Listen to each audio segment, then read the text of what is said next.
আমাদের প্রত্যাশা কি ছিল আর 5.5 মাসে আমরা কি পেয়েছি?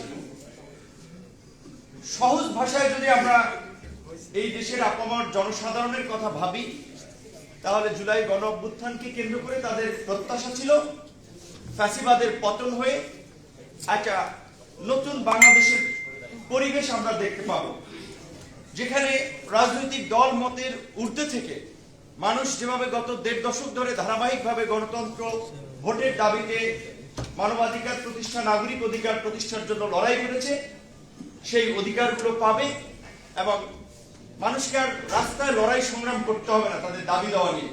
কিন্তু আমরা দেখতে পাচ্ছি যে অভ্যুত্থানের পরপরই বিভিন্ন শ্রেণী গোষ্ঠীর মানুষ, পেশার মানুষ তাদের দাবি দেওয়া নিয়ে আন্দোলন করছে, ঘেরাও করছে। সেই পুরানো সময়ের মতোই, পুরানো চিত্রের মতোই কোথাও কোথাও পুলিশের সাথে পিকেটিং হচ্ছে, ধাওয়া পাল্টা দেওয়া হচ্ছে, টিয়ার সেল নিক্ষেপ হচ্ছে।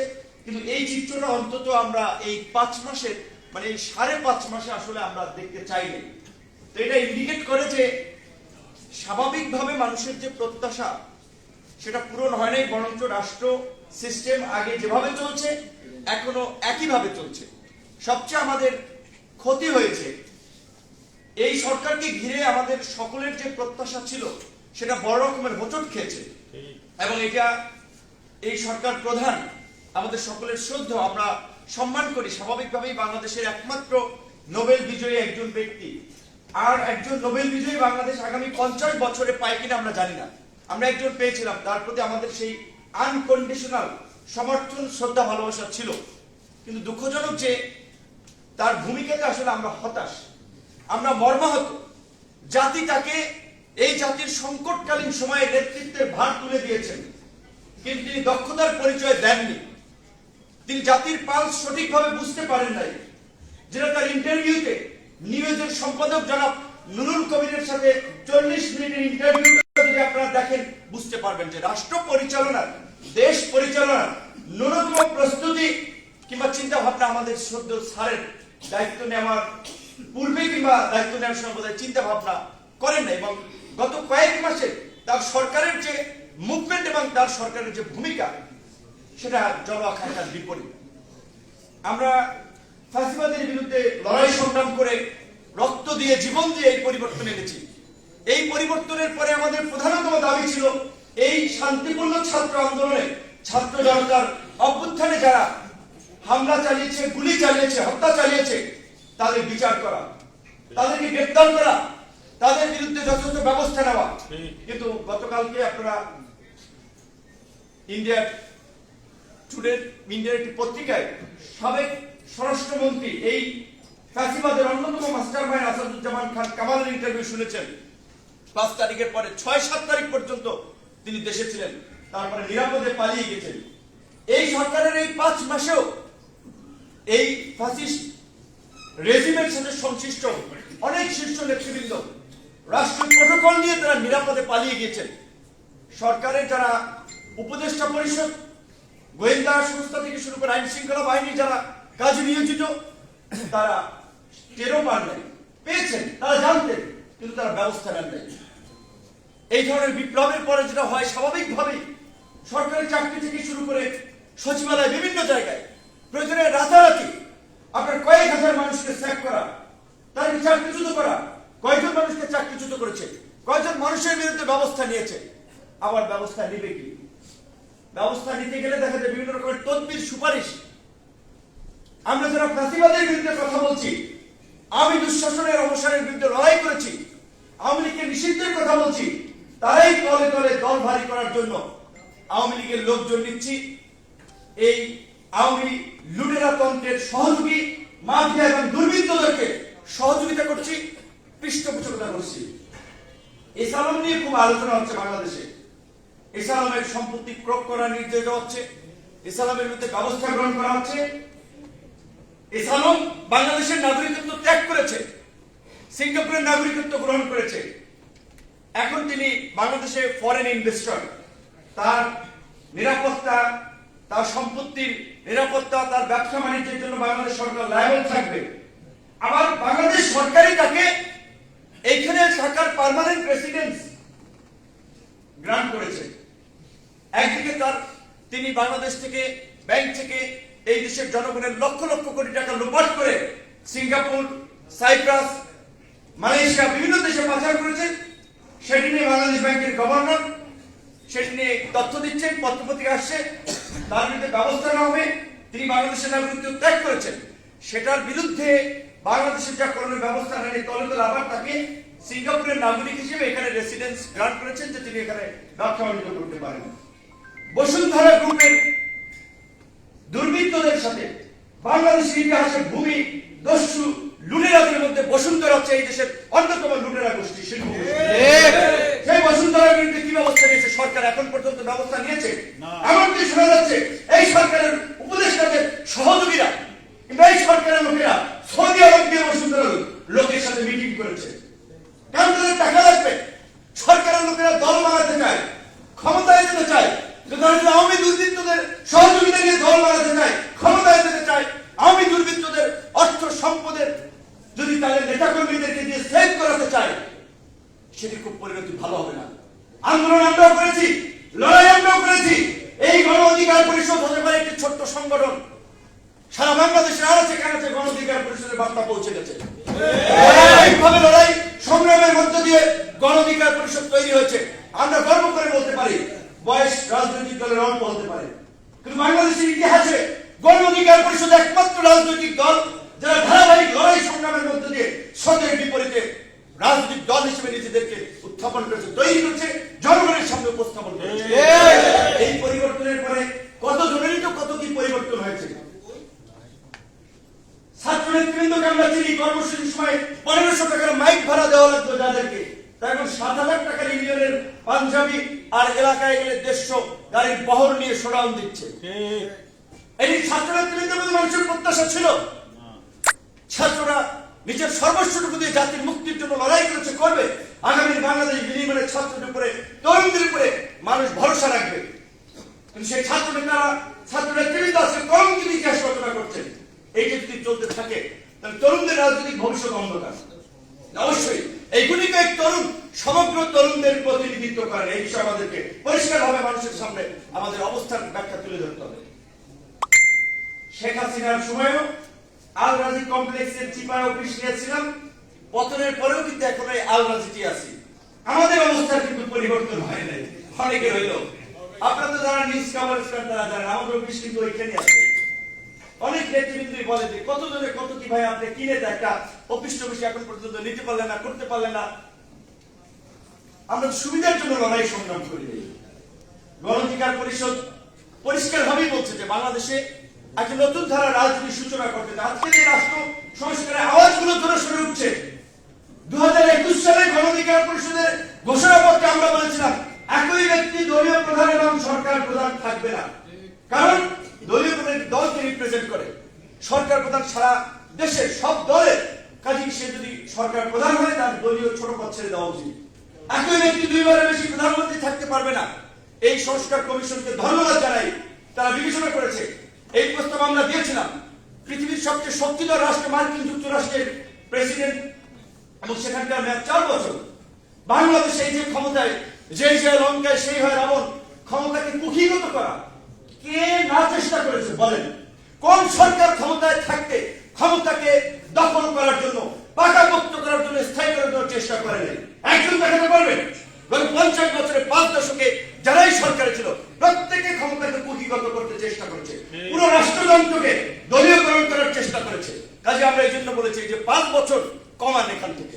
নির্বাচন 5 বছর পরে হতে পারে, 4 বছর পরে হতে পারে। কাজে 4 বছর পরে হোক। জাতীয় সংসদের মেয়াদের কথা আমরা 4 বছর বলেছি। নির্বাচন কমিশন, সংস্কার কমিশন প্রস্তাবনায় সেটি গ্রহণ করেছে, ভালো। গণ অধিকার পরিষদ 2021 সালে তাদের প্রতিষ্ঠা লগ্নেই বলেছে বাংলাদেশের মতো তৃতীয় বিশ্বের এই কান্ট্রিগুলোতে, বিশেষ করে বাংলাদেশের মানুষ এখন সেই মুক্তিযুদ্ধের সময় 71 আমাদের শিক্ষিত জনগোষ্ঠী ছিল 20%, এখন প্রায় শিক্ষার হার 85%। কাজে শিক্ষা দীক্ষা মানুষ এগিয়েছে। আর্থ সামাজিক বাস্তবতায় মানুষের জীবন মান নিজের প্রচেষ্টায়, সামাজিক বাস্তবতায়, দেশীয় বাস্তবতায়, আন্তর্জাতিক বাস্তবতায় কিছুটা হলেও উন্নীত হয়েছে। কাজে এখন মানুষ রাজনীতিতেও ভালো চিন্তা ভাবনা করতে পারে। দল মতের মানুষের প্রতিনিধিত্ব থাকবে, আনুপাতিকারে আমরা ভোটের কথা বা সংখ্যানুপাতিক নির্বাচনের কথা কিন্তু আমরা 21 সালে বলছি, সেগুলো নিয়ে এখন আলোচনা হচ্ছে, তাই না? তাহলে এখন যে আলোচনা হচ্ছে, এই আলোচনা কিন্তু এই গণঅধিকার পরিষদের তরুণরা 2021 সালে ছেড়ে দিয়েছেন। আজকে শিক্ষকরা এই প্রেস ক্লাবের সামনে ইবতেদায়ী শিক্ষকরা আন্দোলন করছেন জাতীয়করণের দাবিতে। বলে বাবা 30-35 বছর ধরে চাকরি করি, একটা পয়সা বেতন পাই না, আহা কি শিক্ষা দেবে তারা? কোন আপনার ছেলে মেয়েকে পড়াবে, তার বেতনের খবর নাই, রাষ্ট্রের কোনো দায় নাই এটা নিয়ে। আমরা বলেছি পরিষ্কার ভাবে এই শিক্ষকদেরকে অনতিবিলম্বে জাতীয়করণ করতে হবে, তাদের সমস্ত পাওনা জানা সুযোগ সুবিধা নিশ্চিত করতে হবে। গতকালকে প্রাথমিক বিদ্যালয়ের শিক্ষকরা, সরকারি শিক্ষকরা 10ম গ্রেডের কথা বলেছে। মানে এই দেশে সরকারি চাকরির যে বেতন গ্রেড, প্রথম গ্রেড থেকে 20তম গ্রেডের তারতম্য এবং বৈষম্য যদি দেখেন, উঁচু তলার মানুষেরা কিভাবে বৈষম্য করে রেখেছে। 20তম গ্রেডের একজন মানুষ বেতন পায় 8,200 টাকা। আপনারা বলেন একজন সরকারি চাকরিজীবী বেতন পায় 8,200 টাকা, সে হয়তো পিয়ন, অফিস সহকারী, সেই সমাজে বাস করে না, এই বাজার থেকে বাজার করে না, তার পরিবার নাই, বউ বাচ্চা নেই। 8,200 টাকায় চুরি করা ছাড়া পরিবার বাঁচানো সম্ভব? 8,200 টাকায় এইটা রাষ্ট্রের চোখে পড়ে নাই। আবার 1 নম্বর গ্রেডে যে সচিব মহোদয় আছেন, বসে আছেন, তার বেতন প্রায় আপনার 78,000 টাকা। স্কেল হলো সামগ্রিক সুযোগ সুবিধা নিয়ে 1,00,000 টাকার মতো তিনি পান। তাহলে সচিবের বেতন 78,000 টাকা, সহকারীর বেতন 8,200 টাকা। এই বেতন বৈষম্য কারো চোখে পড়ে নাই? সরকারি বেতন বৈষম্য আমরা মনে করি দূর করা দরকার। বেতন কাঠামো সর্বোচ্চ 4 থেকে 5টা শ্রেণীতে বিভক্ত থাকতে পারে। এত বৈষম্য এইটা সমর্থন করা যায় না। এবং আজকে আমরা নতুন বাংলাদেশের কথা বলছি। এই নতুন বাংলাদেশ বিনির্মাণ করার জন্য, এই জুলাইয়ের প্রত্যাশাকে প্রাপ্তিতে পরিণত করার জন্য সরকারি সমস্ত অফিস আদালতকে ঘুষ দুর্নীতি মুক্ত করে জবাবদিহিতামূলক পরিবেশ অফিস আদালতগুলোতে নিশ্চিত করতে হবে। তার জন্য এই 8,000 টাকার স্কেলের বেতন অন্তত 3 গুণ বাড়ানো দরকার। 3 গুণ বাড়াইলে কয় টাকা হবে? 3,024, খুব বেশি টাকা হয় না। পাশাপাশি সচিবের বেতন যদি ডাবল করা লাগে করেন। সিঙ্গাপুরে লি কুয়ান ইউ যেমনি ভাবে ক্ষমতা এসে দুর্নীতি বন্ধ করার জন্য সরকারি চাকরিজীবীদের বেতন বাড়িয়ে দিয়েছিলেন, রাজনীতিবিদদের বেতন দিয়েছিলেন, সুযোগ সুবিধা দিয়েছিলেন যেন লুটপাট না করে। আজকে বর্তমান সিস্টেমে আমাদের এখানে নেতৃত্ব বলছেন, তারা বিভিন্ন আসন থেকে নির্বাচন করার প্রস্তুতি নিচ্ছেন।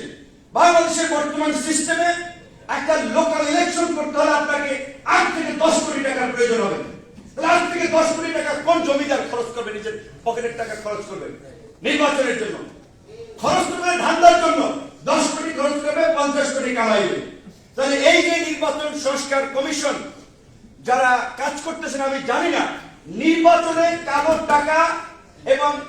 টাকা এবং পেশি শক্তি বন্ধে তারা সুস্পষ্ট কি পদক্ষেপ নিচ্ছেন।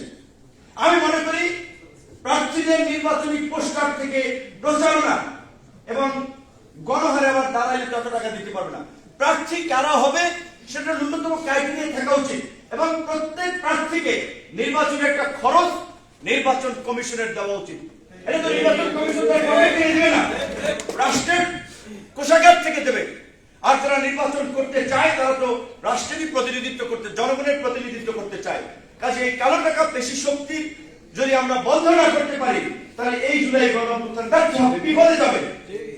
69-এ গণঅভ্যুত্থান হয়েছে, তার ফলশ্রুতিতে 71-এর মুক্তিযুদ্ধ।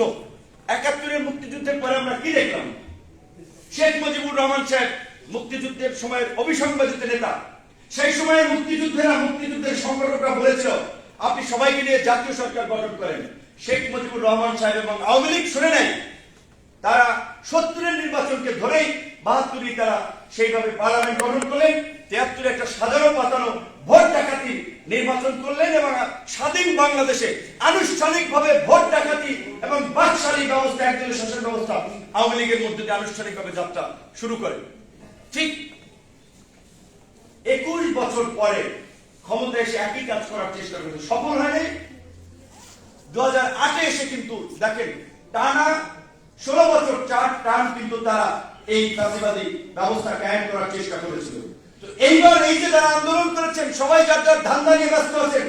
আওয়ামী লীগকে নিষিদ্ধ করার প্রশ্নে কোন রাজনৈতিক দলের ছাত্র নেতৃবৃন্দের আমরা শক্ত অবস্থান দেখতে পাচ্ছি না। আওয়ামী লীগ নিষিদ্ধ করার দাবিতে কয়টা কর্মসূচি করেছে কোন দল, কোন ছাত্র সংগঠনের আন্দোলনকারীরা? ধারাবাহিকভাবে কর্মসূচি চালানো দরকার ছিল, কিন্তু আমি বুঝতেছি না কেন তারা আওয়ামী লীগের প্রশ্নে আসলে একটা সুবিধাবাদী অবস্থানে নিচ্ছে, মানে গাছারা ভাব। আওয়ামী লীগ যদি সুযোগ পায় কাউকে কিন্তু ছাড়বে না, কাউকে ছাড়বে না। আর আওয়ামী লীগকে কামব্যাক করানোর জন্য ন্যাশনাল ইন্টারন্যাশনাল অনেক ধরনের এজেন্ট এখানে কাজ করবে, ফান্ড করবে। কাজী ছাত্র নেতৃবৃন্দ থেকে শুরু করে সমস্ত রাজনৈতিক দলগুলোকে বলবো, আওয়ামী লীগের প্রশ্নে আপনাদের অবস্থান পরিষ্কার করেন। আওয়ামী লীগের প্রশ্নে আপনাদের অবস্থান পরিষ্কার করতেই হবে।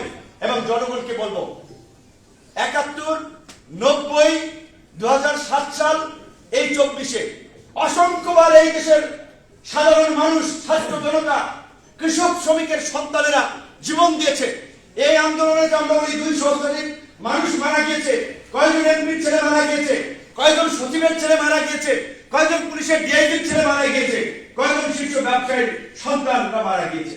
মারা গেছে কিন্তু কৃষক, শ্রমিক, রিক্সাওয়ালা, ভ্যানওয়ালা, আপনার আমার মতো গ্রামের ছেলেরা, তরুণরা, সাধারণ মানুষ এদের সুফল ভোগ করেছে এই সমাজের উচ্চবিত্ত, ধনিক, লুটেরা, সিন্ডিকেট শ্রেণী। কাজে এইবার যেন সেটা না পায়, সেই জন্য আমরা বলেছি আমাদের নতুন রাজনৈতিক বন্দোবস্তের প্রয়োজন হবে।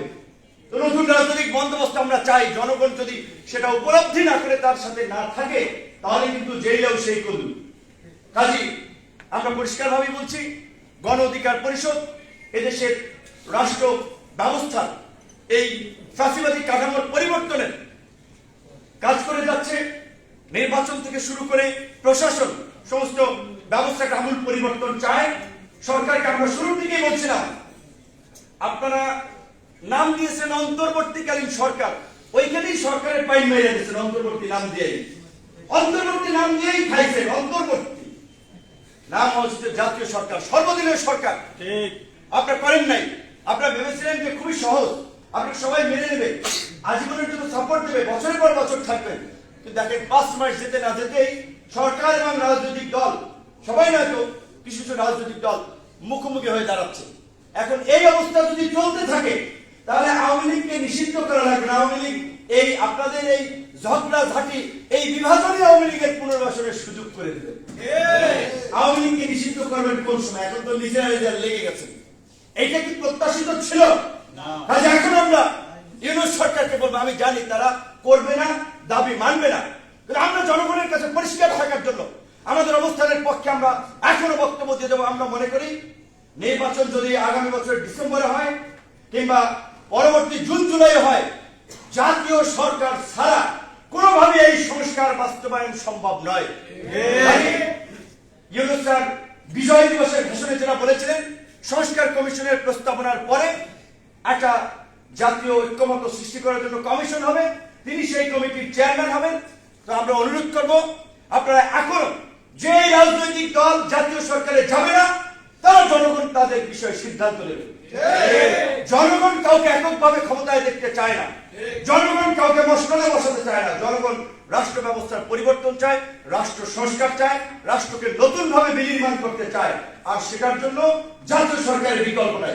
নাহিদ ইসলাম বলেছেন বিএনপি নাকি চায় নাই, আমরা তো সেটা জানি না, আমাদের সাথে তো বলেন নাই সেই সময় যে বিএনপি চায় না, আপনারা কি চান কিনা? বিএনপি না চাইতো আমরা সবাই মিলে জাতীয় সরকারের পক্ষে দাঁড়াবেন। বিএনপির তো রাজনৈতিক ঘোষণা আছে, তারা ক্ষমতা এলে জাতীয় সরকার করবে। তো নির্বাচনের পরে জাতীয় সরকার হলে, এখন জাতীয় সরকার করলে তো বিএনপির সমস্যা থাকার কথা না। কাজে আপনারা বলেছেন, এটা কি আপনাদের বক্তব্য না বিএনপির বক্তব্য, সেটা তো আমরা জানি না।